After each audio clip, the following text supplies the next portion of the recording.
Chapitre 6. L'âge de l'église de Thyatire. Apocalypse 2, 18 à 29. Écrit à l'ange de l'église de Thyatire. Voici ce que dit le Fils de Dieu, celui qui a les yeux comme une flamme de feu et dont les pieds sont semblables à de l'airain ardent. Je connais tes œuvres, ton amour, ta foi, ton fidèle service, ta constance, et tes dernières œuvres plus nombreuses que les premières. Mais ce que j'ai contre toi, c'est que tu laisses la femme Jézabel, qui se dit prophétesse, enseigner et séduire mes serviteurs pour qu'ils se livrent à l'impudicité et qu'ils mangent des viandes sacrifiées aux idoles.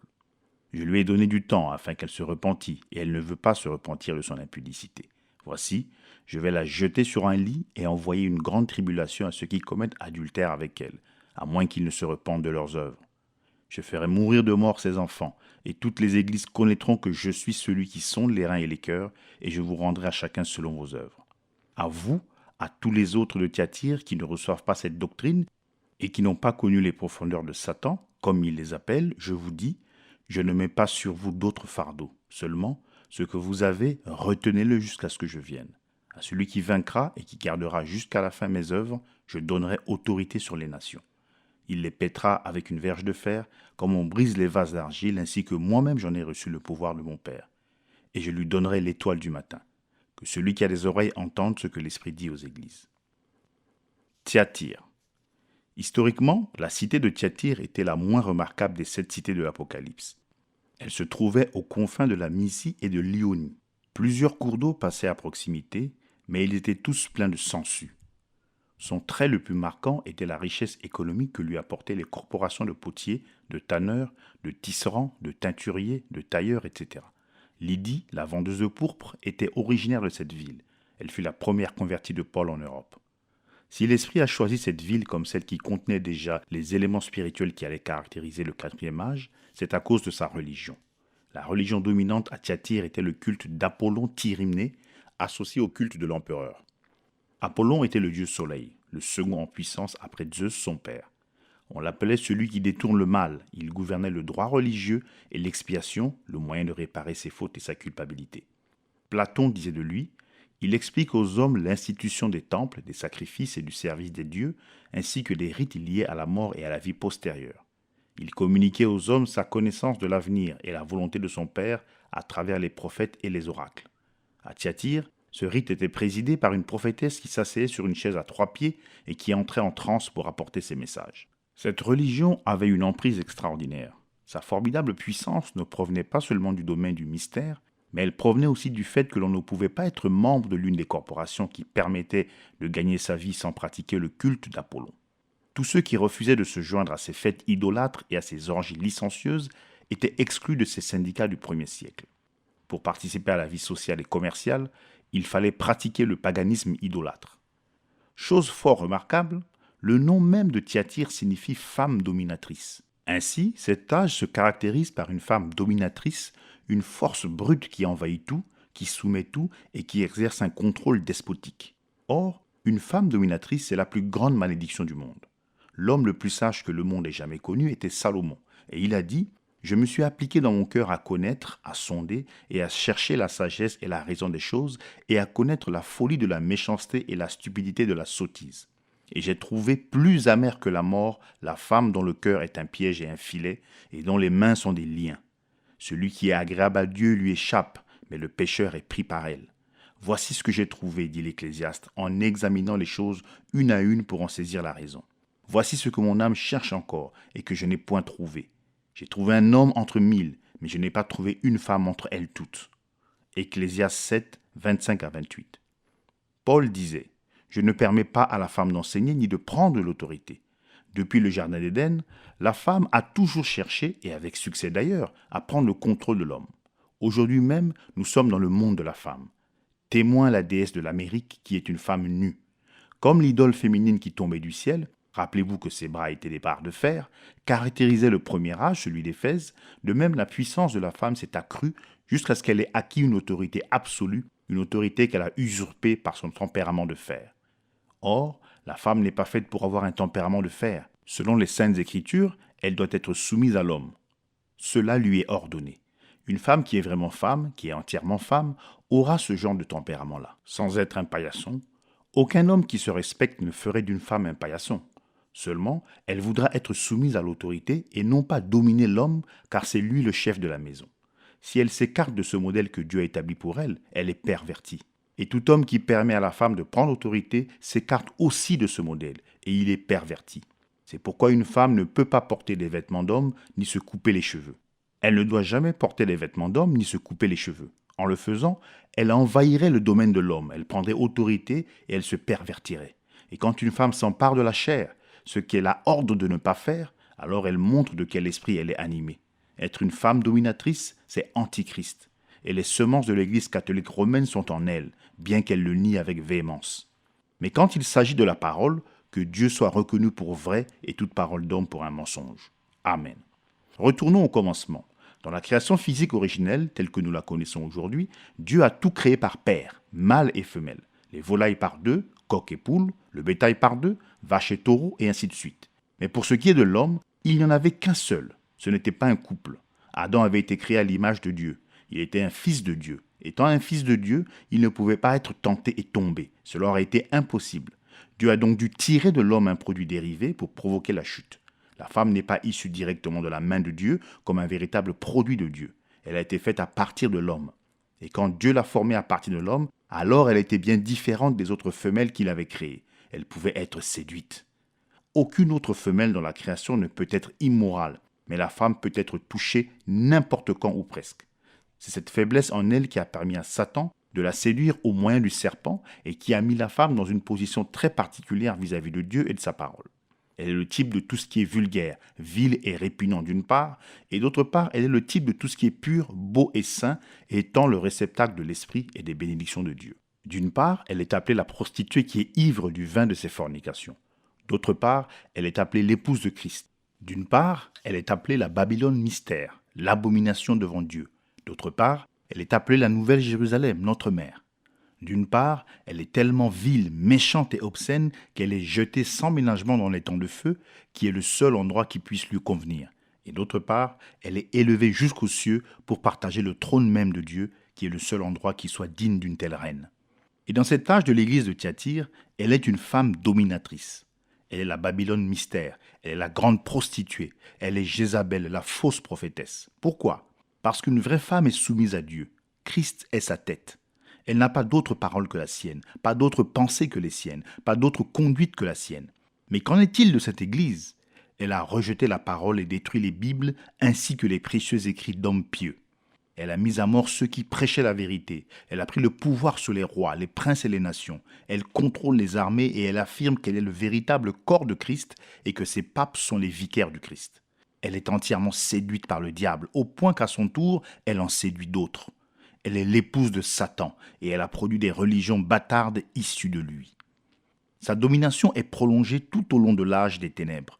Pendant plus de 900 ans, elle a pillé et détruit. Elle a tué les arts, détruit les sciences. Elle n'a produit que la mort, jusqu'à ce que la lumière de la vérité ait presque entièrement disparu et qu'il ne reste plus qu'un faible rai de lumière.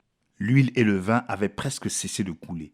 Mais même si elle dominait les royaumes du monde et exigeait que tous les hommes soient citoyens de cette Église, il restait un petit groupe de gens qui appartenaient à Dieu, qui étaient citoyens du ciel, et ceux-là, elle ne pouvait pas les détruire. Dieu gardait son petit troupeau. Impossible de les détruire. Cette église de Rome était tout aussi païenne et méchante que la reine Athalie, qui avait essayé de faire périr toute la race royale et qui avait presque réussi à le faire, mais Dieu en avait protégé un, et de ce dernier d'autres fidèles sortirent. De même, Dieu protégea un petit troupeau au cours de cette longue nuit obscure, et à terme, la vérité qu'il possédait fit naître un Luther. Quiconque connaît un tant soit peu l'Église catholique romaine et sa forme de culte peut voir pourquoi cette ville de Thyatire a été choisie par l'Esprit pour représenter l'Église au cours de l'âge des ténèbres. C'est là, en plein devant nos yeux. L'âge. L'âge de Thyatire, le plus long de tous, dura environ 900 ans, de 606 à 1520. Le messager. Pendant longtemps, l'Église avait été divisée en deux groupes, celui d'Occident et celui d'Orient. De temps en temps, un réformateur s'élevait dans l'un des deux groupes et conduisait pendant quelque temps une partie de l'Église à une relation plus profonde avec Dieu. En Occident, l'un de ces hommes fut François d'Assise. Son œuvre, efficace pendant un moment, finit par être étouffée par la hiérarchie de Rome. Pierre Valdo de Lyon, un marchand qui avait renoncé à sa vie profane, servait le Seigneur avec beaucoup d'ardeur et il attira beaucoup de gens à lui. Mais le pape entrava son œuvre et l'excommunia. Ni le groupe occidental ni le groupe oriental n'avaient en son sein un homme qui ait pu, à la lumière de l'Écriture, être le messager de cet âge. Toutefois, 2 hommes dans les îles britanniques avaient un ministère en parole et en acte qui pouvait être soumis avec succès à l'épreuve de la vérité. C'étaient Saint Patrick et Saint Colomba. C'est à Saint Colomba qu'échut le rôle de messager. Bien que le messager de l'âge de Thyatire soit Saint Colomba, je désire m'attarder un peu sur la vie de Saint Patrick, qui est un exemple pour nous et aussi pour montrer la fausseté de la revendication de Rome, selon laquelle Saint Patrick serait l'un des siens, comme elle l'affirme d'ailleurs aussi de Jeanne d'Arc. Saint Patrick naquit de la sœur de Saint Martin, dans le village de Bonaverne, au bord de la Clyde. Un jour, alors qu'il jouait avec ses 2 sœurs sur la berge, des pirates s'approchèrent et les enlevèrent tous les 3. Nul ne sait ce qu'il advint des sœurs, mais Patrick, Succat de son vrai nom, fut vendu à un chef d'Irlande du Nord. Il reçut pour tâche de garder les pourceaux. Pour cela, il dressait des chiens. Ces chiens étaient si bien dressés que beaucoup de gens venaient de près et de loin pour en acheter. Dans sa solitude, il se tourna vers Dieu et fut sauvé. Il eut alors le désir pressant de s'échapper et de retourner chez lui auprès de ses parents. Il conçut un projet qui tirait grand profit de ses qualités de dresseur. Il apprit au chien à se coucher sur lui en couvrant son corps et à ne pas bouger jusqu'à son ordre. Ainsi, un jour que son propriétaire vendait plusieurs chiens, Patrick ordonna aux chiens, sauf aux chiens de tête, de monter à bord du bateau. Puis il donna un signal secret aux chiens de tête qui s'enfuit alors, refusant de monter à bord. Pendant que le maître et l'acheteur tentaient d'attraper le chien, Patrick monta à bord du bateau et, à son signal, les chiens le couvrirent. Puis, d'un coup de sifflet, il fit monter à bord le chien de tête qui se coucha sur lui. Comme on ne voyait Patrick nulle part, l'acheteur mit voile pour le large. Une fois le capitaine parvenu trop loin pour pouvoir faire demi-tour, Patrick donna au chien un autre signal et ils devinrent menaçants. Alors il s'avança vers le capitaine en exigeant que ce dernier le dépose à terre chez lui, sans quoi il ordonnerait au chien de continuer le soulèvement et prendrait le contrôle du bateau. Cependant, le capitaine était chrétien. Aussi, quand il entendit l'histoire du jeune homme, c'est volontiers qu'il le déposa à terre chez lui. Patrick y suivit l'enseignement d'un institut biblique, puis retourna en Irlande où il gagna des milliers d'âmes à Christ par la parole et la puissance de Dieu, manifestée à travers de nombreux signes et prodiges. Jamais il ne se rendit à Rome, pas plus qu'il ne fut à aucun moment mandaté par Rome. La vérité est que quand Rome finit par réussir à s'implanter sur l'île, au moment opportun, ils mirent à mort plus de 100 000 chrétiens issus, au fil des années, du groupe qui était à l'origine venu au Seigneur sous le ministère de Saint Patrick.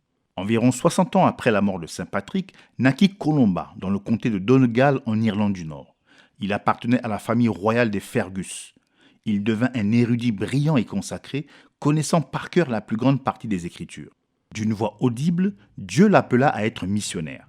Après qu'il eut entendu la voix de Dieu, rien ne put l'arrêter et son ministère miraculeux a poussé de nombreux historiens à le ranger aux côtés des apôtres.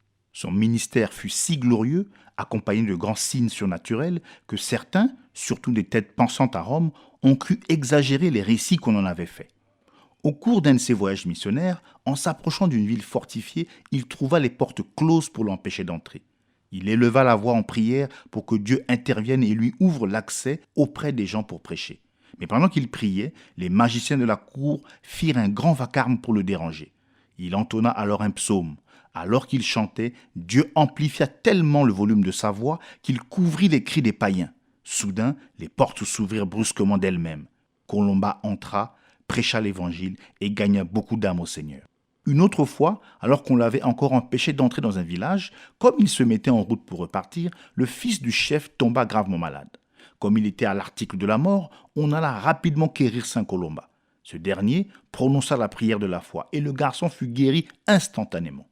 Le village s'ouvrit alors à l'évangélisation. Le pur évangile que prêchaient Colomba et ses collaborateurs se répandit dans toute l'Écosse et cette contrée se tourna vers Dieu. Débordant l'Écosse, il toucha aussi l'Irlande et l'Europe du Nord. Sa façon de répandre l'évangile était la suivante.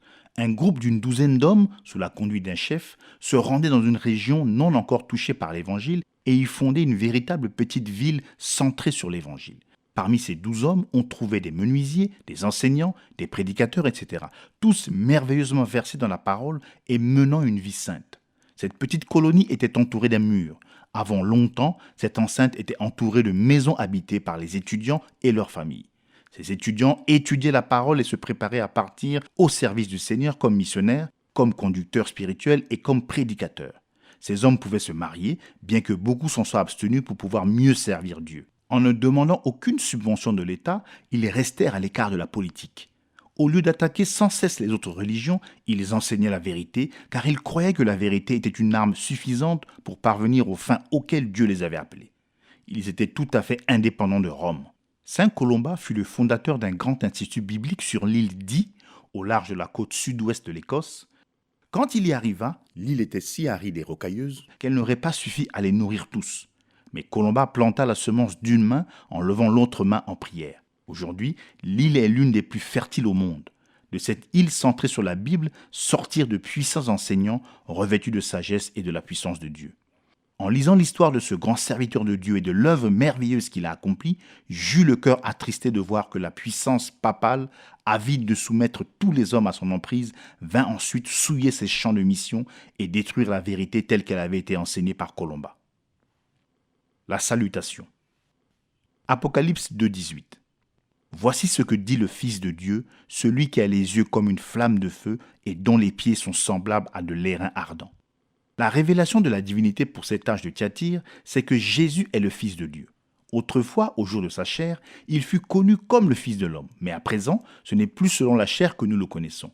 Il n'est plus le Fils de l'homme, le grand prophète, rassemblant toutes les prophéties en lui-même. Le Fils unique est de retour dans le sein du Père. Maintenant, nous le connaissons selon la puissance de la résurrection. Il est ressuscité. Il a pris possession de sa grande puissance et il est au-dessus de tous et a autorité sur tous, à la louange de sa gloire. Il ne partagera pas sa gloire avec un autre. Il n'abandonnera la conduite de l'Église à aucun homme. Il porte les regards sur Thyatire et il voit, dans cette ville et dans ce 4e âge, l'honneur qui lui appartient à lui seul être rendu à un autre. La fureur du jugement étincelle dans ses yeux quand il voit Apollon vénéré comme fils de Dieu, alors que lui seul est le fils unique du Père. Combien terrible sera son jugement sur la religion de cet âge de Thyatire, où les membres d'Église, comme les adorateurs païens du Fils du Dieu, Apollon fils de Zeus, élèvent un chef humain pour qu'il soit adoré avec l'appui du pouvoir de l'État. En effet, c'est exactement cela qu'il a vu. L'Église catholique romaine, entièrement plongée dans une idolâtrie basée sur les rites du dieu soleil, Apollon, avait élevé un homme au rang de divinité, pape, par le mariage de l'Église avec l'État. En effet, Thomas d'Aquin et Alverus Pelagius avaient formulé la déclaration suivante. Le pape semble être, pour ceux qui le voient d'un regard spirituel, non pas un homme, mais un Dieu. Son autorité ne connaît aucune limite. Il peut déclarer vrai ce qu'il veut et il peut retirer ses droits à quiconque s'il le trouve bon. Douter de ce pouvoir universel aboutit à être exclu du salut. Les grands ennemis de l'Église sont les hérétiques qui refusent de porter le joug de l'obéissance fidèle.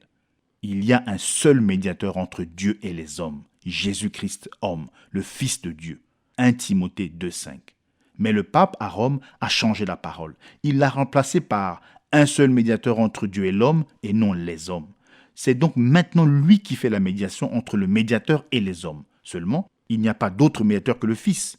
Le pape prononce le salut par l'Église de Rome, mais il n'y a pas de salut si ce n'est par le Fils de Dieu. Pas étonnant alors que la flamme du jugement étincelle dans ses yeux. Pas étonnant que ses pieds soient comme de l'airain ardent, alors qu'il s'apprête à écraser et à réduire en poussière les méchants royaumes de ce monde. Remercions Dieu pour ses puissants pieds d'airain. Ils ont traversé le jugement pour nous. Ils sont maintenant notre fondement, car ce qu'il a acquis est à nous. Nous sommes identifiés à lui, Jésus, le Fils de Dieu. C'est dans cet âge que nous voyons s'élever le mahométisme, qui nie le Fils de Dieu et qui condamne à mort tous ceux qui se disent chrétiens.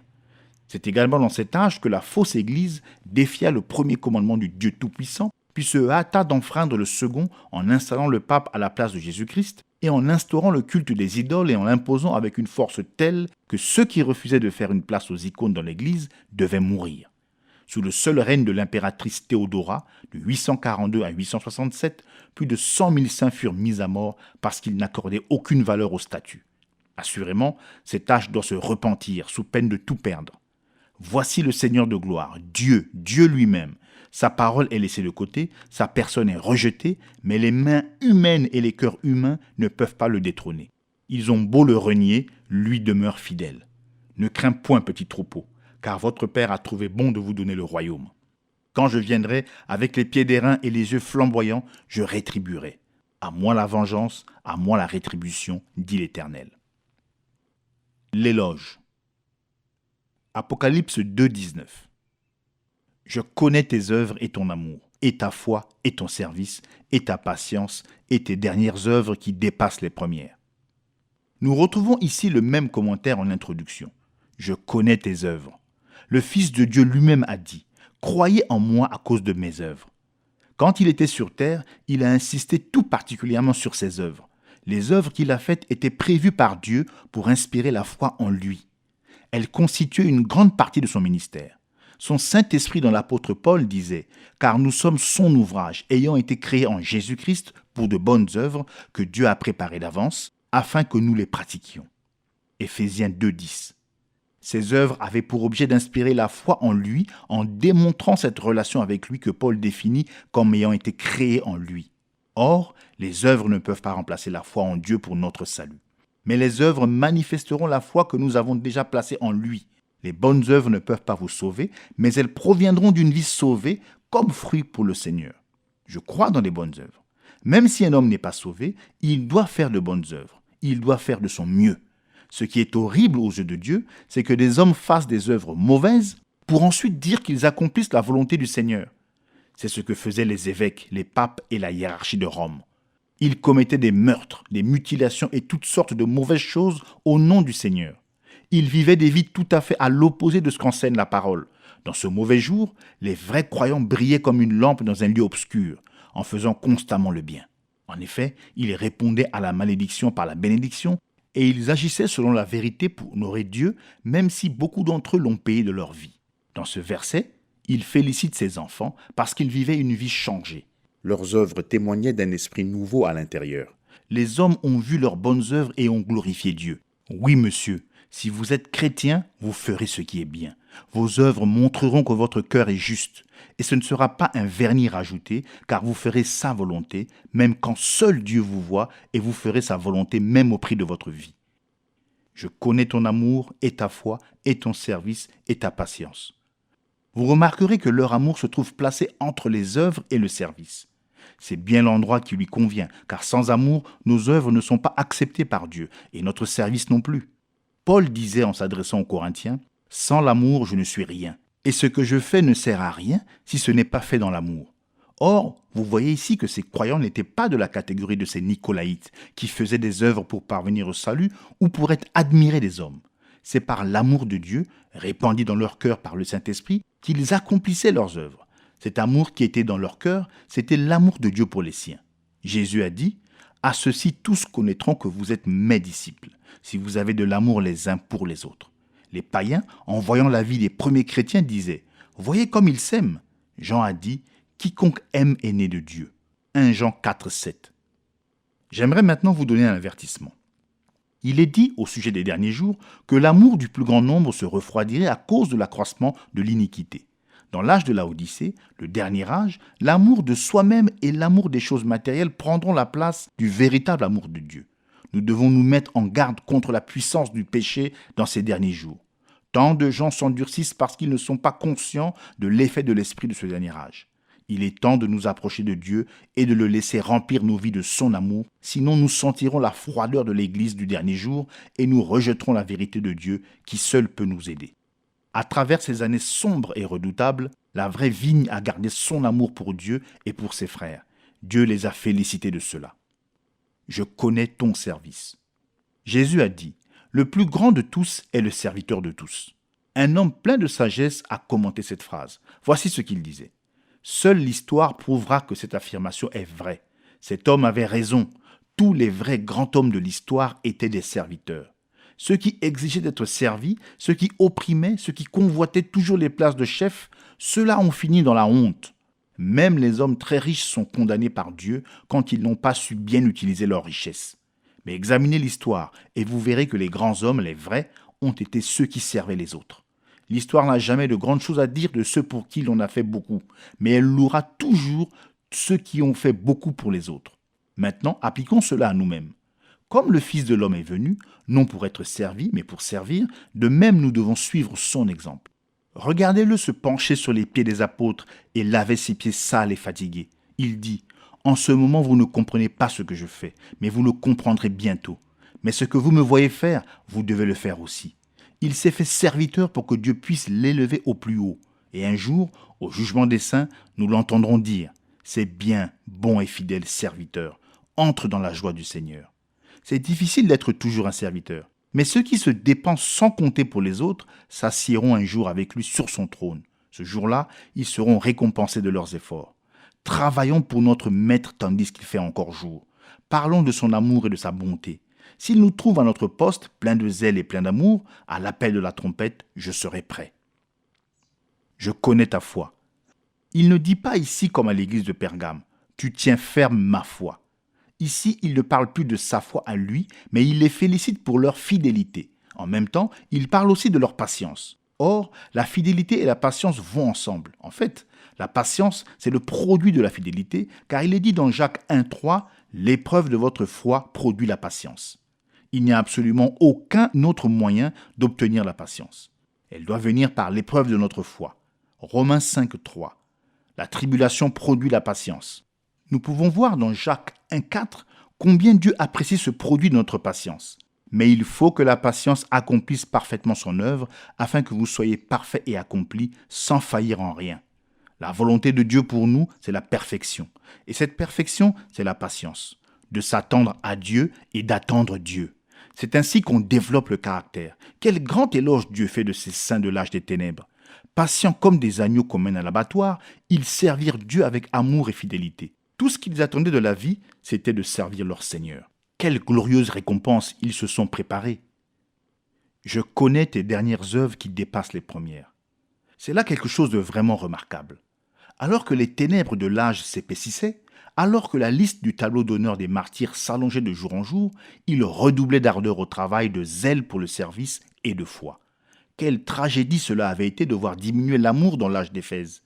Et nulle part dans les autres âges, il n'est fait mention d'un accroissement du travail de l'amour.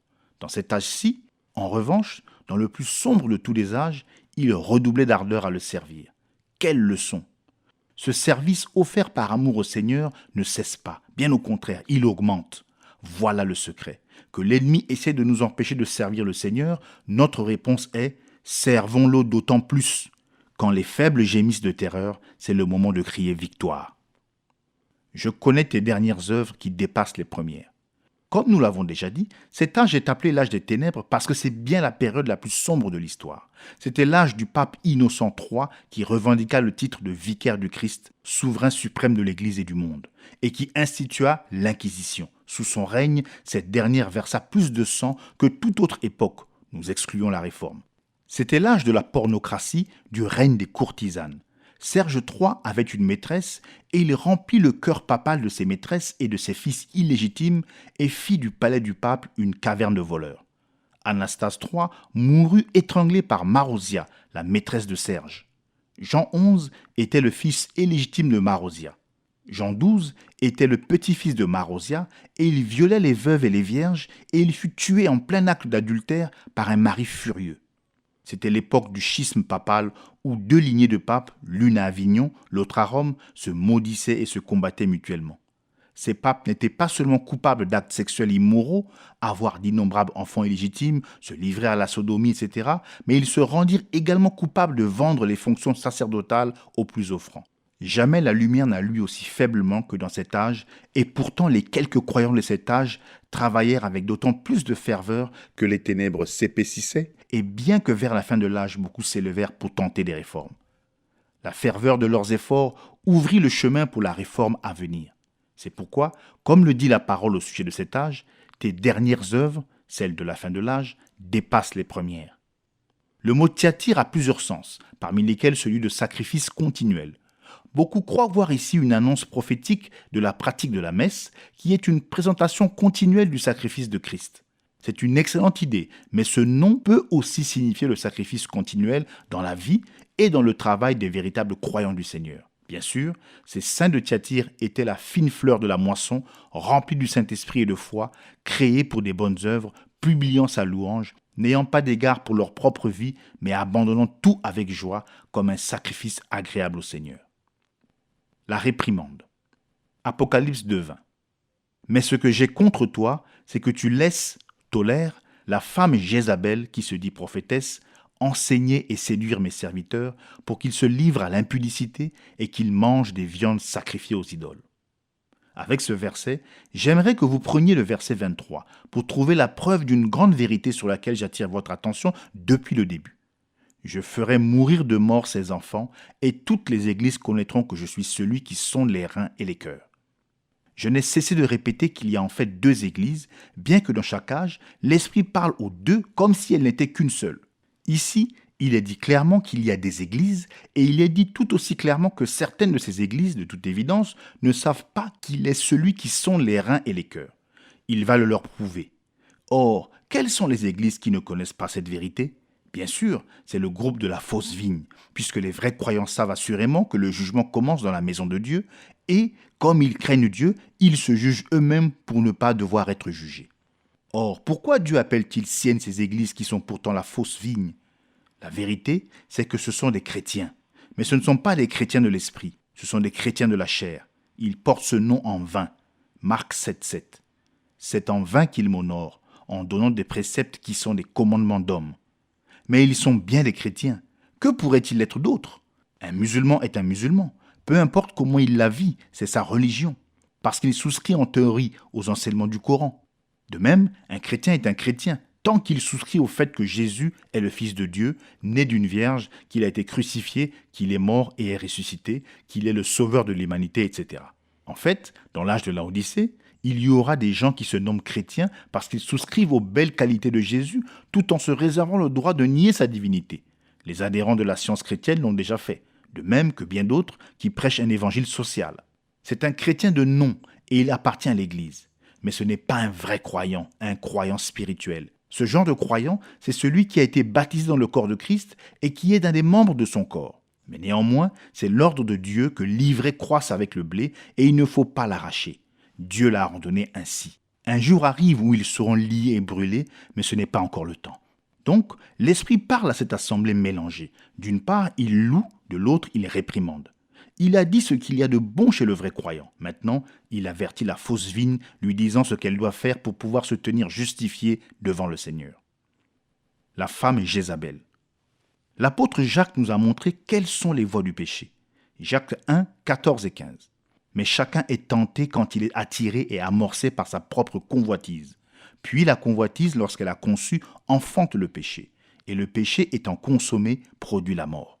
Voici l'image exacte de ce qui se passe dans les âges de l'Église. Tout comme le péché est parti d'un simple sentiment, de même la mort dans l'Église a commencé par les œuvres toutes simples et peu évidentes des Nicolaïtes. De ces œuvres, elle a ensuite fait une doctrine. À partir de cette doctrine, elle s'est emparée de la puissance de l'État et a introduit le paganisme. Dans cet âge, elle va maintenant jusqu'à avoir sa propre prophétesse, personne qui enseigne, et elle poursuit encore sa course jusqu'à se retrouver dans les temps de feu. En effet, c'est bien là qu'elle finira dans la seconde mort. Or, le cri de Dieu contre ce quatrième âge se trouve tout entier dans la dénonciation de cette prophétesse Jézabel. Et pour bien comprendre pourquoi il la dénonce ainsi, il nous faut reprendre son histoire dans la Bible. Quand nous aurons trouvé ce qu'elle faisait à l'époque, nous saurons ce qui se passe au moment qui nous occupe. La première chose, et chose très importante que nous apprenons au sujet de Jézabel, c'est qu'elle n'est pas une fille d'Abraham et que son entrée parmi les tribus d'Israël ne s'est pas faite par une incorporation spirituelle, comme ce fut le cas pour Ruth la Moabite. Non, monsieur. Cette femme était fille d'Ethbal, roi de Sidon, 1 Roi 16:31, qui était prêtre d'Astarté. Il avait accédé au trône en tuant son prédécesseur, Phélès. Nous voyons donc tout de suite qu'elle était la fille d'un assassin. Ceci nous rappelle bien Caïn. Et elle n'avait pas été incorporée à Israël par la voie spirituelle que Dieu avait prévue pour l'incorporation des non-juifs. Elle était entrée par son mariage avec Akab, roi des 10 tribus d'Israël. Or, comme nous l'avons vu, ce n'était pas une union spirituelle, c'était une union politique. Ainsi, cette femme qui baignait dans l'idolâtrie n'avait pas le moindre désir de devenir adoratrice du seul vrai Dieu. Au contraire, elle venait dans l'intention déclarée de détourner Israël du Seigneur. Or, Israël, les 10 tribus, avait déjà fait l'expérience du culte des veaux d'or, mais ils ne s'étaient pas encore livrés entièrement à l'idolâtrie, car ils adoraient Dieu et reconnaissaient la loi de Moïse. Mais une fois qu'Akab eut épousé Jézabel, l'idolâtrie fit des progrès meurtriers. C'est au moment où cette femme devint prêtresse dans les temples qu'elle avait érigés à Astarté, Vénus et à Baal, le dieu soleil, qu'Israël en arriva au point critique de son existence. Ayant vu ceci, nous pouvons maintenant comprendre ce que l'Esprit de Dieu nous montre dans cet âge de Thyatire et que voici. Akab épousa Jézabel par intérêt politique en vue d'affermir son royaume et de mieux l'établir. C'est exactement ce que fit l'Église en se mariant sous Constantin. C'est pour des raisons politiques qu'ils se sont unis, même s'ils se donnaient un prétexte spirituel. Personne ne me fera croire que Constantin était un chrétien. C'était un païen déguisé en chrétien. Il fit peindre une croix blanche sur le bouclier des soldats. C'est lui qui fut à l'origine des chevaliers de Colomb. Il fit placer une croix au sommet du clocher de l'église Sainte-Sophie et cela devint une tradition. C'est Constantin qui eut l'idée de rassembler tout le monde, païens, chrétiens de nom et vrais chrétiens. Pendant quelque temps, il sembla réussir, car les vrais croyants venaient dans l'espoir de pouvoir ramener ceux qui s'étaient éloignés de la parole. Quand ils virent qu'ils ne parvenaient pas à les ramener à la vérité, ils furent contraints de se séparer du corps politique. Dès lors, ils furent appelés hérétiques et furent persécutés. Permettez-moi maintenant de dire que la même chose est en train de se passer en ce moment même. Tout le monde se rassemble. Ils écrivent une Bible qui conviendra à tous, juifs, catholiques ou protestants. Ils ont leur propre concile de Nicée. Eux, ils l'appellent le Conseil œcuménique. Et savez-vous qui toutes ces organisations combattent? Elles combattent les vrais pentecôtistes. Je ne parle pas de l'organisation appelée pentecôtiste. Je parle de ceux qui sont pentecôtistes parce qu'ils sont remplis du Saint-Esprit et parmi lesquels se manifestent les signes et les dons parce qu'ils marchent dans la vérité. En épousant Jézabel dans un but politique, Akab a vendu son droit d'aînesse. En vous rattachant à une organisation, vous vendez votre droit d'aînesse, frère, que vous le croyez ou non. Tous les groupes protestants qui sont sortis de l'organisation pour ensuite y retourner ont vendu leur droit d'aînesse. Et quand vous vendez votre droit d'aînesse, Vous vous retrouvez comme Ésaü. vous aurez beau pleurer et vous repentir tant que vous voudrez, cela ne vous avancera à rien. Il n'y a qu'une chose à faire, c'est de sortir du milieu d'elle, mon peuple, et n'ayez plus part à ses péchés. Si vous pensez que je n'y suis pas, répondez donc à cette question. Quelqu'un peut-il me citer une église ou un mouvement de Dieu qui ait jamais eu un réveil et qui soit revenu à Dieu après être entré dans l'organisation et être devenu une dénomination? Étudiez l'histoire. Vous n'en trouverez aucune, pas même une seule. Minuit a sonné pour Israël quand elle s'est rattachée au monde, troquant les choses spirituelles contre la politique. À Nicée, minuit a sonné quand l'Église a fait la même chose. Minuit sonne maintenant alors que les églises se rassemblent. Or, quand Akab épousa Jézabel, il la laissa puiser dans le trésor de l'État pour bâtir 2 immenses temples pour le culte d'Astarté et de Baal. Le temple élevé à Baal était assez grand pour que le peuple d'Israël tout entier vienne y adorer. Et quand Constantin se maria avec l'Église, il lui donna des édifices, il y plaça des autels et des statues, et il organisa la hiérarchie qu'on avait vue prendre forme. Appuyé par le pouvoir de l'État, Jézabel imposa sa religion au peuple et tua les prophètes et les sacrificateurs de Dieu.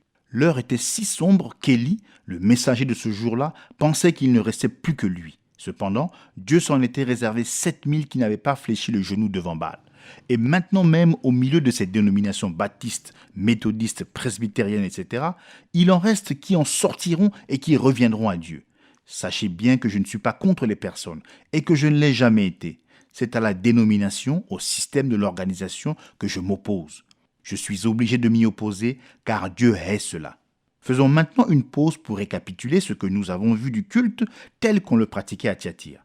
J'ai dit qu'on y adorait Apollon, qui était le dieu soleil, ainsi que l'empereur. Or, cet Apollon était appelé celui qui détourne le mal.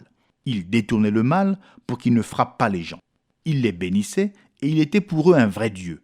On le considérait comme celui qui instruisait le peuple. Il leur expliquait le culte, les rites du temple, le service des dieux, les sacrifices, la mort et la vie après la mort. Il parlait par l'intermédiaire d'une prophétesse en transe, assise sur une chaise à 3 pieds. Oh là là!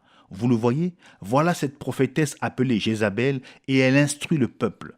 Et son enseignement séduit les serviteurs de Dieu, les amenant à commettre la fornication.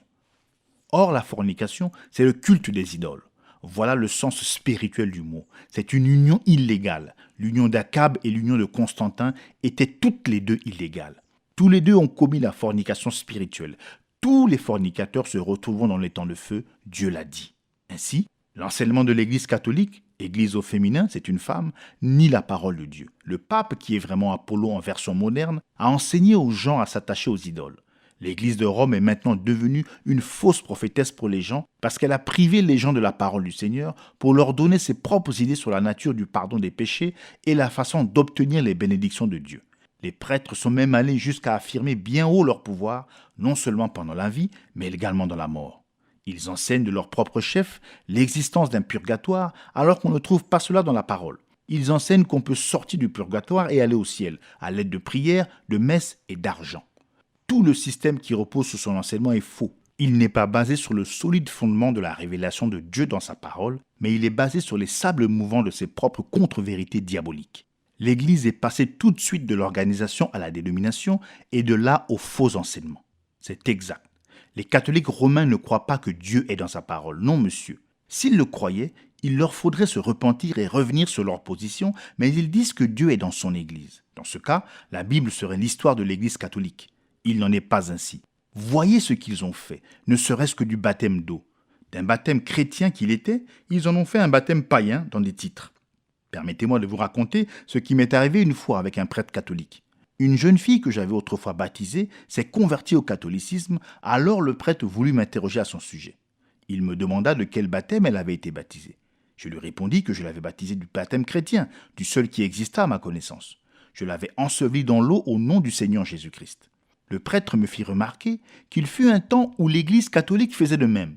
Je lui demandai alors quand l'Église catholique baptise de cette manière. En effet, j'ai lu leur histoire et je n'ai pu trouver cela nulle part. Il me dit que cela se trouvait dans la Bible et que c'est Jésus qui avait organisé l'Église catholique. Je lui demandai s'il pensait que Pierre avait réellement été le premier pape. Il l'affirma catégoriquement. Je lui demandai si l'on disait les messes en latin pour être sûr qu'elles étaient dites correctement et qu'elles ne changeraient pas. Il me répondit que oui. Je lui dis alors que je les trouvais bien éloignés de ce qu'ils avaient eu au début. Je lui fis savoir que si l'Église catholique croyait réellement au livre des actes, alors j'étais un catholique à l'ancienne mode. Il me dit que la Bible était l'histoire de l'Église catholique et que Dieu est dans l'Église. Je refusais d'en convenir car Dieu est dans sa parole. Que Dieu soit reconnu pour vrai et tout homme pour menteur.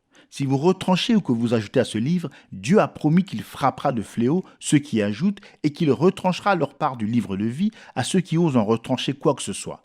Apocalypse 22, 18 et 19. Je vais vous montrer en quoi l'Église catholique romaine croit que Dieu est dans l'Église et non dans la parole. Voici un extrait du journal du pape Jean 23. Mon expérience de ces 3 années de pontificat, depuis que j'ai avec crainte et tremblement accepté ce sacerdoce par pure obéissance à la volonté du Seigneur, qui m'a été transmise par le sacré collège des cardinaux réunis en conclave, rend témoignage de cette maxime. Et met une raison émouvante et durable d'y rester fidèle. Confiance absolue en Dieu pour tout ce qui concerne le présent et parfaite tranquillité pour ce qui est de l'avenir. Ce pape affirme que Dieu a révélé sa volonté par l'intermédiaire de l'Église. Comme c'est faux, Dieu est dans sa parole et c'est à travers la parole qu'il révèle sa volonté. Il affirme encore placer une confiance absolue dans la parole des hommes et de ce fait y obéir avec tranquillité. Tout cela semble bien beau, mais c'est tellement faux. Exactement comme la perversion qui a eu lieu dans le jardin d'Éden. Allons maintenant au chapitre 17 de l'Apocalypse pour voir cette femme, l'Église, dont la vie est fondée sur de fausses prophéties et non sur la parole de Dieu. Au verset 1, Dieu l'appelle la grande prostituée. Pourquoi est-elle une prostituée? Parce qu'elle vit dans l'idolâtrie. Elle y a entraîné le peuple. Quel remède y a-t-il contre l'idolâtrie? La parole de Dieu. Ainsi, cette femme est une prostituée parce qu'elle a abandonné la parole. La voilà assise sur les grandes eaux, ce qui signifie des grandes foules. Cela ne peut être que la fausse Église. Parce que l'Église de Dieu est petite, il n'y en a que peu qui en trouvent le chemin. Voyez ce qu'elle est aux yeux de Dieu, bien que les hommes la trouvent merveilleuse et sage. Elle se vautre dans l'ivresse de ses fornications. Or, elle était ivre du sang des martyrs. Tout comme Jézabel qui avait tué les prophètes et les prêtres et fait périr le peuple de Dieu, ceux qui refusaient de se prosterner devant Baal et de l'adorer. Et voilà exactement ce qu'a fait l'Église catholique. Elle a tué ceux qui refusaient de se soumettre à la domination du pape. Ceux qui voulaient la parole de Dieu et non les paroles des hommes ont été mis à mort, pour la plupart avec cruauté. Mais cette Église qui faisait de la mort son trafic était morte elle-même et elle ne le savait pas. Elle n'avait pas la vie et aucun signe ne l'accompagna jamais. Du temps pour se repentir. Apocalypse 2, 21. Je lui ai donné du temps afin qu'elle se repentît et elle ne veut pas se repentir de son impudicité. Savez-vous que cette Église était plus mauvaise encore qu'Akab? Savez-vous que, pour un temps, lui s'est repenti et qu'il marcha lentement devant Dieu? On ne peut pas en dire autant de l'Église catholique romaine, non monsieur. Non seulement elle ne s'est jamais repentie, mais elle s'est au contraire acharnée à détruire tous ceux qui ont voulu l'aider à se repentir. C'est historique. Or, Dieu a suscité non seulement des messagers pour chaque âge, mais il a également suscité de merveilleux auxiliaires pour ces messagers. Il a donné à chaque âge de merveilleux hommes de Dieu qui ont fait tout leur possible pour ramener l'Église à Dieu. Il est certain que Dieu lui a donné l'occasion et l'aide qu'il fallait pour qu'elle se repente. S'est-elle jamais repentie et l'a-t-elle jamais montré par ses fruits? Non, monsieur. Elle ne s'est jamais repentie et elle ne se repentira jamais. Elle est ivre. Elle a perdu l'esprit à l'égard des choses spirituelles. Maintenant, ne confondez pas les choses. N'allez pas croire que l'Église de Rome s'est repentie du massacre des saints parce qu'elle essaie de s'unir aux protestants en alignant ses credos sur les credos des protestants. Elle n'a jamais à aucun moment avoué ses torts, ni présenté d'excuses pour les génocides qu'elle a commis. Elle ne le fera jamais. Ne vous fiez pas à son apparence actuelle, toute de douceur et d'amabilité. Elle se lèvera encore pour tuer, car le meurtre habite son cœur, mauvais et impénitent. Sentence prononcée contre la prostituée. Apocalypse 2, 22 et 23. Voici, je vais la jeter sur un lit et envoyer une grande tribulation à ceux qui commettent adultère avec elle, à moins qu'ils ne se repentent de leurs œuvres. Je ferai mourir de mort ses enfants, et toutes les églises connaîtront que je suis celui qui Sonde les reins et les cœurs. et je vous rendrai à chacun selon vos œuvres. Quoi? Cette femme a donc des enfants? Et c'est une prostituée? Si elle a eu des enfants en se prostituant, alors elle doit être brûlée au feu, selon ce que dit la parole. C'est tout à fait vrai. C'est ainsi qu'elle finira, car elle sera consumée par le feu. Elle finira dans l'étang de feu. Mais arrêtez-vous un instant pour considérer ses enfants. C'est de la femme que naissent les enfants. Il est évident que cette femme a eu des enfants qui sont sortis d'elle, mais qui ont fait comme elle. Montrez-moi une seule église sortie d'une organisation qui n'ait pas reformé une organisation. Il n'y en a aucune, pas une seule. Les luthériens en sont sortis pour ensuite reformer une organisation. Et les voilà aujourd'hui qui marchent la main dans la main avec le mouvement œcuménique. Les méthodistes en sont sortis et eux aussi ont reformé une organisation. Les pentecôtistes en sont sortis et eux aussi ont reformé une organisation. D'autres en sortiront, mais gloire à Dieu, eux ne reformeront pas une organisation parce qu'ils connaissent la vérité. Ce groupe sera l'épouse du dernier jour. Or, il est dit ici que cette prostituée avait des enfants. Mais qui étaient ces enfants? C'étaient des filles, puisqu'il s'agissait d'églises comme elle. Voici un point très intéressant. Jézabel et Akab eurent une fille. Elle épousa Joram, fils de Josaphat, et dans 2 Rois 8-16, il est dit que Joram marcha dans les voies de son beau-père. Par son mariage, il est entré de plein pied dans l'idolâtrie. Il a entraîné dans l'idolâtrie Judas, qui jusque-là craignait et adorait Dieu. C'est exactement ce qu'ont fait toutes ces églises filles, comme je vous l'ai démontré. Elles commencent dans la vérité, puis s'unissent aux organisations, quittant la parole pour les traditions, les credos, etc. Maintenant, je tiens à vous montrer ceci. Dans Hébreux 13,7, il est dit « Obéissez à vos conducteurs qui vous ont annoncé la parole de Dieu. C'est la parole qui nous gouverne et non les hommes. Or, en tant que mari, l'homme est le chef de la femme. Il a autorité sur elle. Mais l'Église aussi est une femme, et son chef est la parole. Jésus est la parole. Si elle rejette la parole, si elle se soumet à une autre autorité, elle est adultère. Maintenant, nommez-moi une seule église qui n'a pas abandonné la parole en faveur de traditions et de credo. Elles sont toutes adultères. Telle mère, telle fille. Quelle punition la prostituée et ses enfants devront-elles subir? Eh bien, il y aura 2 punitions. Premièrement, il a dit « Je la jetterai sur un lit ». Selon la dernière partie du verset 22, ce sera un lit de tribulation, de grande tribulation. C'est exactement ce que Jésus a dit dans Matthieu 25, 1-13. Il y avait 10 vierges, 5 étaient sages et 5 étaient folles. Les 5 vierges sages avaient de l'huile, le Saint-Esprit, mais les 5 autres n'en avaient pas. Lorsque retentit le cri « Voici l'époux », les 5 vierges folles ont dû courir chercher de l'huile alors que les 5 vierges sages entrèrent dans la salle des noces. Les 5 qui étaient restés dehors ont été laissés pour la grande tribulation. C'est ce qui arrivera à tous ceux qui ne monteront pas dans l'enlèvement. C'est ce qui arrivera à la prostituée et à ses filles. Deuxièmement, il est dit qu'il les fera mourir de mort, ou si l'on en traduit littéralement, qu'ils soient mis à mort par la mort. Cette expression est étrange. Nous dirions qu'un tel homme soit mis à mort par pendaison, ou par électrocution, ou par un autre moyen. Mais il est dit qu'il soit mis à mort par la mort. C'est la mort elle-même qui est la cause de leur mort.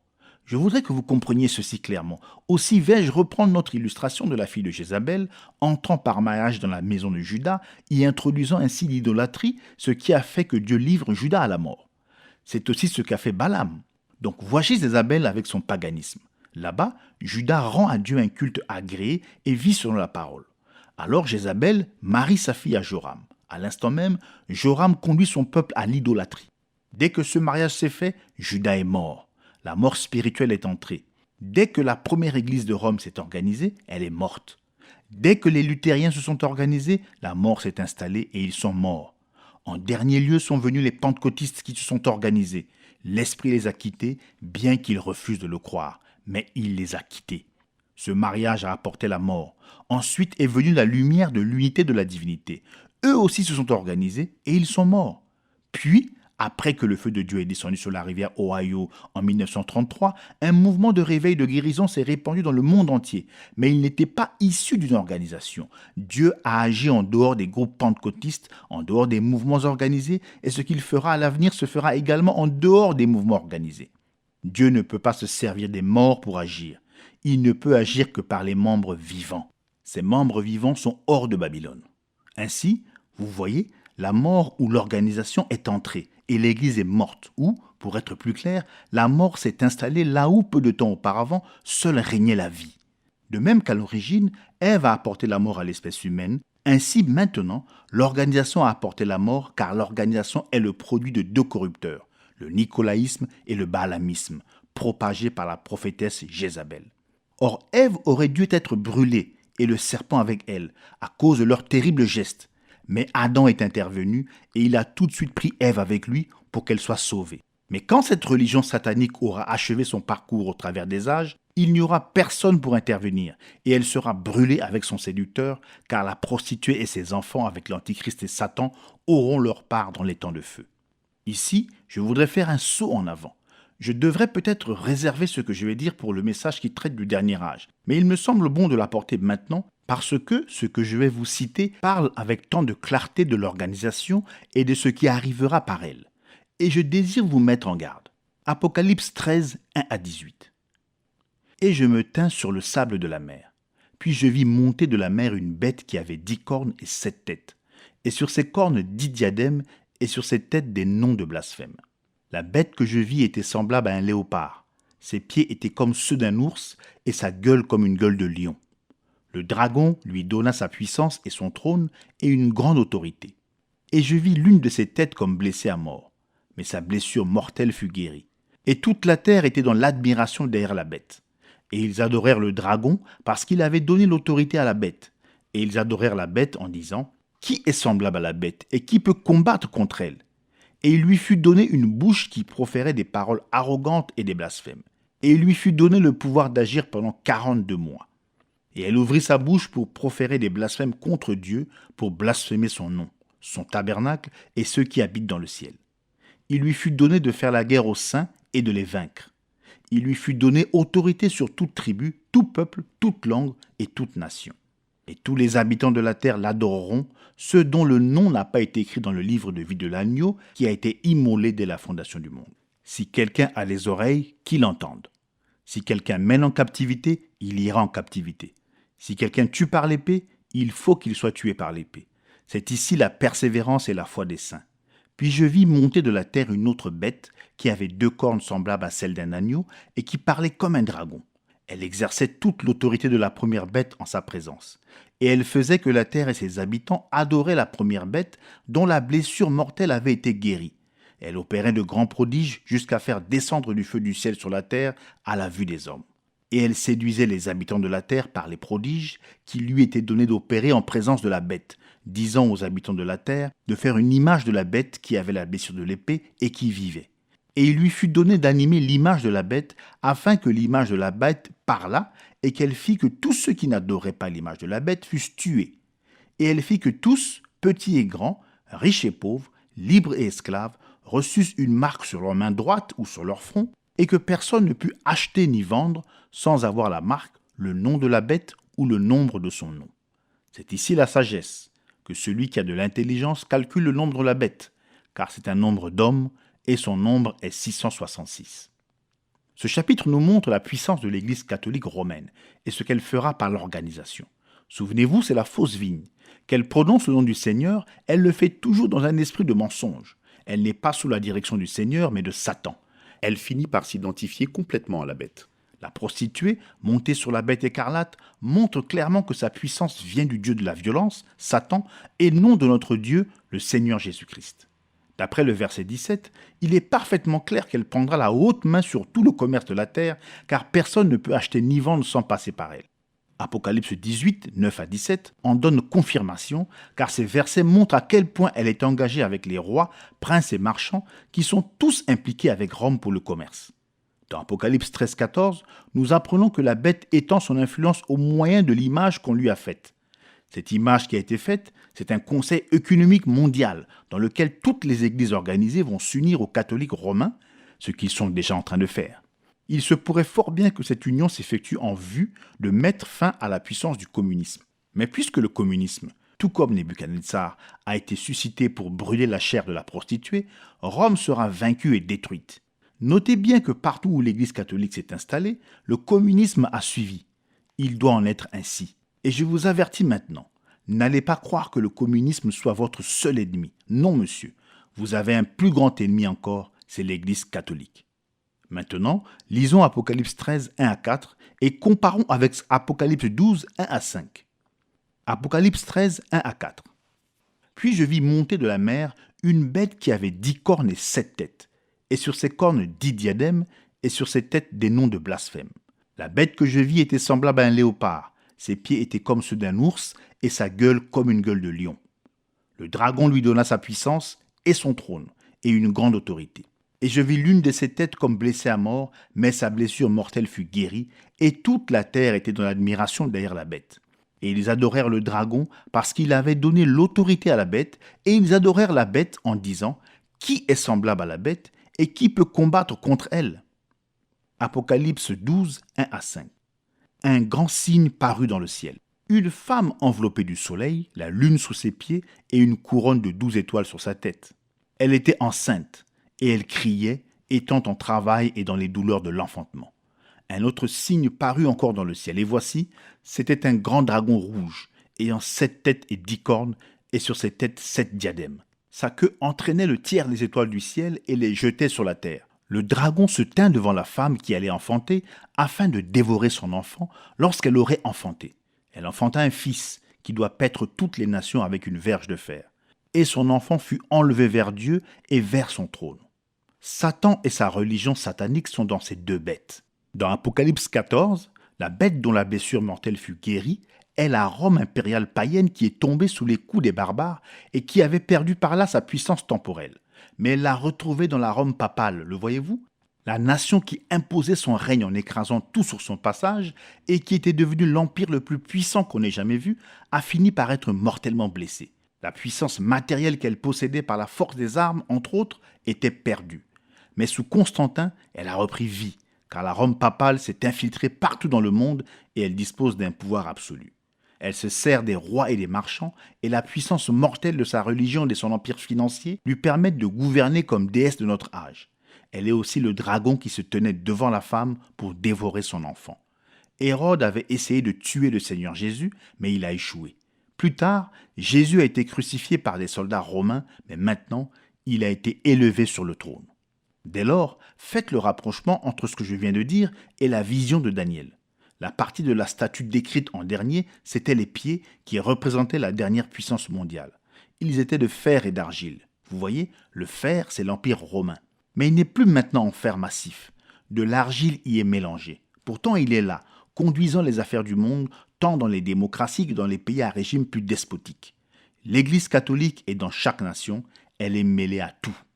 Je voudrais vous dire quelque chose au sujet du fer et de l'argile. Vous vous souvenez du jour où Khrouchtchev a enlevé son soulier pour frapper sur la table à l'ONU ? Eh bien, il y avait là 5 pays de l'Est et 5 pays de l'Ouest. Khrouchtchev parlait pour l'Est et le président Eisenhower pour l'Ouest. En russe, Khrouchtchev signifie argile et Eisenhower signifie fer. Les deux principaux chefs du monde, les deux gros orteils des pieds de fer et d'argile, étaient côte à côte. Nous sommes vraiment à la fin. Dans le verset 4, il est demandé « Qui peut combattre contre la bête ?» Or, il y a aujourd'hui quelques noms prestigieux dans le monde. Il y a des nations puissantes, mais c'est Rome qui, maintenant, mène la barque. C'est le pape qui est aux commandes, et sa puissance va s'accroître. Personne ne peut combattre contre lui. Verset 6. Et elle ouvrit la bouche pour proférer des blasphèmes, enseignant des préceptes qui sont les commandements d'hommes, emportés, enflés d'orgueil, aimant le plaisir, ayant l'apparence de la piété, mais reniant ce qui en fait la force. Il a blasphémé le nom de Dieu en remplaçant ce nom par des titres et en refusant d'agir autrement. Verset 7. Et il lui fut donné de faire la guerre aux saints, la persécution, la mort pour le vrai croyant, et tout cela au nom du Seigneur, de façon que le nom de Dieu soit blasphémé, comme il l'est en Russie, à cause de ce que la religion catholique a fait là-bas. Verset 8. Et tous les habitants de la terre l'adoreront, ceux dont le nom n'a pas été écrit dans le livre de vie de l'agneau qui a été immolé dès la fondation du monde. Remercions Dieu de ce que Que les brebis ne l'adoreront pas, tous, à part les élus, seront séduits. Mais les élus ne seront pas séduits, car ils entendent la voix du berger. et ils le suivent. Maintenant, voyez ceci, regardez ce que nous avons essayé jusqu'à présent de vous montrer. Cette semence de mort qui a été semée dès le premier âge, cette semence de l'organisation, est finalement devenue un arbre dans lequel nichent tous les oiseaux impurs. Elle a beau proclamer qu'elle est celle qui donne la vie, elle est celle qui donne la mort. Son fruit, c'est la mort. Ceux qui ont part avec elle sont morts. Cette puissante organisation mondiale de l'Église, qui dupe le monde en lui faisant croire qu'en elle se trouve le salut matériel et spirituel, séduit les multitudes et cause leur perte. Elle est non seulement la mort personnifiée, mais ce cadavre infect sera lui-même mis à mort par la mort qui est l'étang de feu. Oh, si seulement les hommes voulaient comprendre ce que sera leur fin, s'ils restent en elle. Sortez du milieu d'elle, car pourquoi mourriez-vous? Le dernier avertissement. Apocalypse 2, 23. Je ferai mourir de mort ces enfants, et toutes les églises connaîtront que je suis celui qui sonde les reins et les cœurs, et je rendrai à chacun de vous selon ses œuvres. Dieu regarde au cœur. Il l'a toujours fait, il le fera toujours. Ici, comme à travers tous les âges, il y a deux groupes. Chacun professe appartenir à Dieu et recevoir de Dieu sa révélation. Néanmoins, le solide fondement de Dieu reste debout avec ses paroles qui lui servent de sceau. Le Seigneur connaît ceux qui lui appartiennent. 2 Timothée 2,19. Le Seigneur sonde les reins. Le mot sonder signifie suivre la piste ou surveiller. Dieu dépiste nos pensées, les reins. Il sait ce qu'il y a dans nos cœurs. Il voit nos œuvres qui manifestent avec précision ce qui est en nous. C'est du cœur que proviennent la justice ou la méchanceté. Nos mobiles, nos desseins, il connaît tout cela, alors qu'il observe chacune de nos actions. Et quand viendra le moment où nous rendrons compte de notre vie, nous serons jugés sur chacune de nos actions, sur chacune de nos paroles. La fausse vigne n'avait pas la crainte de Dieu et elle le paiera chèrement. Que tous ceux qui prononcent son nom vivent comme il convient à des saints. Nous pouvons tromper les gens, mais nous ne tromperons jamais le Seigneur. La promesse pour ces jours de ténèbres. Apocalypse 2, 24 et 25. À vous, à tous les autres de Thyatire qui ne reçoivent pas cette doctrine et qui n'ont pas connu la profondeur de Satan, comme il l'appelle, je vous dis, je ne mets pas sur vous d'autres fardeaux. Seulement, ce que vous avez, retenez-le jusqu'à ce que je vienne. Avant d'aborder la promesse, laissez-moi vous montrer encore ici que l'Église, telle qu'en parle l'Esprit dans ce livre, se compose de deux vignes dont les branches s'entrelacent. À vous et à tous les autres de Thyatire qui ne reçoivent pas cette doctrine, je vous dis, voilà. Il parle aux deux groupes. L'un a la doctrine et l'autre ne l'a pas. Les voici, dispersés parmi les nations, chacun avec sa doctrine qui s'oppose à celle de l'autre. L'un est de Dieu et connaît ses profondeurs, l'autre est de Satan et connaît les profondeurs de Satan. Je ne mets pas sur vous d'autres fardeaux. Le mot traduit par fardeau signifie un poids, une pression. La pression de l'âge des ténèbres, c'était de devoir plier ou d'être brisé, se courber ou mourir. C'était l'Inquisition. La puissance de l'Empire donnant son appui au culte de Satan. Appartenait à une organisation ou mourait. Dans chaque âge, il y a eu des pressions. Par exemple, l'un des grands fardeaux du dernier âge, c'est la pression de la richesse, du confort et de la tension nerveuse. Dans un âge d'une telle complexité qu'il semble que nous ne soyons pas faits pour y vivre. Le fardeau du quatrième âge semble avoir été assez clairement défini. Défier Rome, prendre position pour la parole, quitte à le payer de sa vie. Ils n'ont pas connu les profondeurs de Satan.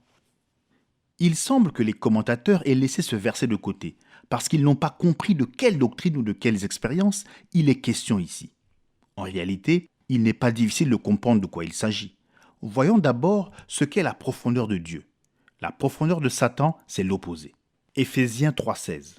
Afin qu'il vous donne, selon la richesse de sa gloire, d'être puissamment fortifié par son esprit dans l'homme intérieur, en sorte que Christ habite dans vos cœurs par la foi, afin qu'étant enraciné et fondé dans l'amour, vous puissiez comprendre avec tous les saints quelle est la largeur, la longueur, la profondeur et la hauteur, et connaître l'amour de Christ qui surpasse toute connaissance, en sorte que vous soyez remplis jusqu'à toute la plénitude de Dieu. Donc selon ces versets, quand un homme a fait l'expérience de la profondeur de Dieu dans sa vie, il s'agit d'une véritable expérience personnelle de l'Esprit de Dieu qui vient habiter en lui. Et alors, son esprit est illuminé par la sagesse et la connaissance de Dieu qu'il reçoit par la parole. La profondeur de Satan, par contre, c'est qu'il s'efforcera d'anéantir cela. Il essaiera toujours de remplacer cette réalité de Dieu par une contrefaçon. Comment s'y prendra-t-il ? Il enlèvera la connaissance de la vérité de Dieu, anéantissant la parole pour mettre la sienne à la place. Dieu a-t-il réellement dit ? Il prendra alors la place de la personne de Christ dans notre esprit. Il le fera comme il l'a fait faire à Israël, en faisant régner un être humain comme roi à la place de Dieu. On rejettera l'expérience de la nouvelle naissance pour se joindre à une église. C'est au cours de cet âge que l'église est entrée dans les profondeurs de Satan. Et les fruits de cette profondeur de Satan, qui sont le mensonge, le meurtre et des crimes abominables, ont été manifestés dans cet âge. Les récompenses. Apocalypse 2, 26 et 29. À celui qui vaincra et qui gardera jusqu'à la fin mes œuvres, je donnerai autorité sur les nations. Il les pètera avec une verge de fer, comme on brise les vases d'argile, ainsi que moi-même j'en ai reçu le pouvoir de mon Père. Et je lui donnerai l'étoile du matin, que celui qui a des oreilles entende ce que l'Esprit dit aux églises. À celui qui vaincra et qui gardera jusqu'à la fin mes œuvres. Ce que l'Esprit dit ici des œuvres nous montre clairement que Dieu essaie de faire comprendre aux siens ce qu'il pense des œuvres de justice. 4 fois, il mentionne les œuvres. Et maintenant, il dit que celui qui continuera fidèlement à faire ses œuvres jusqu'à la fin recevra autorité sur des nations, qu'il sera un maître puissant, capable et inflexible, qui pourra affronter n'importe quelle situation avec une puissance telle que l'ennemi le plus acharné sera brisé s'il le faut. Il manifestera son autorité avec une puissance semblable à celle du Fils même. Voilà qui est vraiment surprenant. Mais regardons cette promesse à la lumière de cet âge-là. Rome la puissante, soutenue par l'État, entraîne à son service rois armés et législateurs, brisant et écrasant tout devant elle. Elle a tué des millions d'hommes et brûle de tuer encore d'autres millions qui refusent de se courber devant elle. Avec toute son intolérance, elle établit des rois ou les abaisse chaque fois qu'elle le peut. Oui, son intrusion a réellement causé la chute de nations entières parce qu'elle avait décidé la destruction des élus de Dieu. Ses œuvres sont les œuvres du diable. En effet, elle commet des meurtres et elle ment, tout comme lui. Mais le jour vient où le Seigneur dira « Conduisez mes ennemis devant moi et mettez-les à mort. » Alors les justes seront avec leur Seigneur, lorsque sa juste indignation s'abattra sur les blasphémateurs. Les justes qui viendront avec lui en gloire détruiront ceux qui détruisaient la terre et qui massacraient les saints de Dieu. C'était l'âge où l'on devait sans cesse tendre l'autre joue, un âge de détresse terrible, mais le jour vient où la vérité prévaudra. Et qui pourra supporter son feu sans être consumé ? Seuls les rachetés du Seigneur le pourront. Et je lui donnerai l'étoile du matin. Selon Apocalypse 22, 16 et 2 Pierre 1, 19, Jésus est l'étoile du matin. Je suis la racine et la postérité de David, l'étoile brillante du matin. Jusqu'à ce que le jour vienne apparaître et que l'étoile du matin se lève en vos cœurs. L'Esprit fait donc une promesse en relation directe avec lui-même aux élus de l'âge des ténèbres et ensuite à ceux des âges à venir. Comme nous l'avons déjà dit, Jésus s'identifie aux messagers de chaque âge. Ils reçoivent de lui la révélation de la parole pour chaque période. Cette révélation de la parole fait sortir du monde les élus de Dieu et les unit entièrement à Jésus-Christ. Ces messagers sont appelés des étoiles parce qu'ils brillent d'un éclat emprunté. C'est la lumière du Fils Jésus lui-même qu'ils reflètent. Ils sont également appelés des étoiles parce qu'ils sont les porteurs de la lumière dans la nuit. Ainsi, dans l'obscurité du péché, ils apportent la lumière de Dieu à son peuple. C'est l'âge des ténèbres. Il est particulièrement sombre car la parole du Seigneur est, à peu de choses près, entièrement soustraite aux gens. La connaissance du Très-Haut a presque disparu. La mort a eu raison d'un grand nombre de croyants au point qu'ils sont décimés. Les choses de Dieu n'ont jamais été aussi bas auparavant et Satan semble avoir une victoire assurée sur le peuple de Dieu. Si jamais il y a eu un groupe de gens qui avaient besoin d'une promesse quant au pays où il n'y a plus de nuit, C'était bien celui de l'âge des ténèbres. C'est pour cela que l'Esprit leur promet l'étoile du matin. Il leur dit que l'étoile principale, Jésus, qui habite une lumière inaccessible, les illuminera lui-même de sa propre présence dans le royaume à venir. Il n'emploiera plus les étoiles, les messagers, pour apporter la lumière dans les ténèbres. Ce sera Jésus lui-même qui leur parlera face à face alors qu'il partagera son royaume avec eux. C'est l'étoile du matin qui est visible au moment où la lumière du soleil commence à briller. Quand notre soleil Jésus viendra, il n'y aura plus besoin de messagers. Il nous apportera lui-même son message d'encouragement. Et alors qu'il régnera dans son royaume et que nous vivrons dans sa présence, la lumière de la parole deviendra de plus en plus brillante en notre jour de perfection. Que pourrions-nous désirer de plus que Jésus lui-même? N'est-il pas tout, parfaitement tout? Que celui qui a des oreilles entende ce que l'Esprit dit aux églises. Amen. Oui, Seigneur Dieu, que par ton Esprit nous écoutions ta vérité.